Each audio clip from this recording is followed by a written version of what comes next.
Sir, আমি কি আপনাকে একটা প্রশ্ন করতে পারি? হ্যাঁ, কর। একটা আস্ত হাতিকে কিভাবে ফ্রিজে রাখবেন? না, জানি না। কি হবে? এটা তো খুবই সহজ। আগে ফ্রিজটা খুলবেন, তারপর হাতিটাকে ভেতরে ঢুকিয়ে দেবেন। ব্যাস।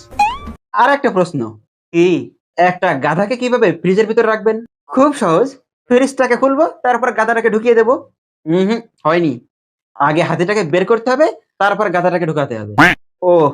আচ্ছা ঠিক আছে। স্যার আরেকটা প্রশ্ন। বনের সব পশু-পাখি সিংহ মামার জন্মদিনে নিমন্ত্রণে গেল। কিন্তু একটা প্রাণী সেই জন্মদিনে অংশগ্রহণ করতে পারল না। বলুন তো সে কোন প্রাণীটি?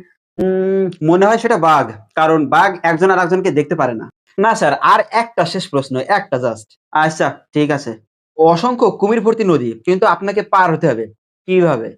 উম কোনো অবস্থাতেই সম্ভব না। তবে একটা বড় নৌকা হলে পার হওয়া যাবে। আপনি সহজে নদীটিতে সাঁতার কেটে পার হতে পারবেন। কারণ কুমিরগুলো সব সিংহের জন্মদিনে গেছিল।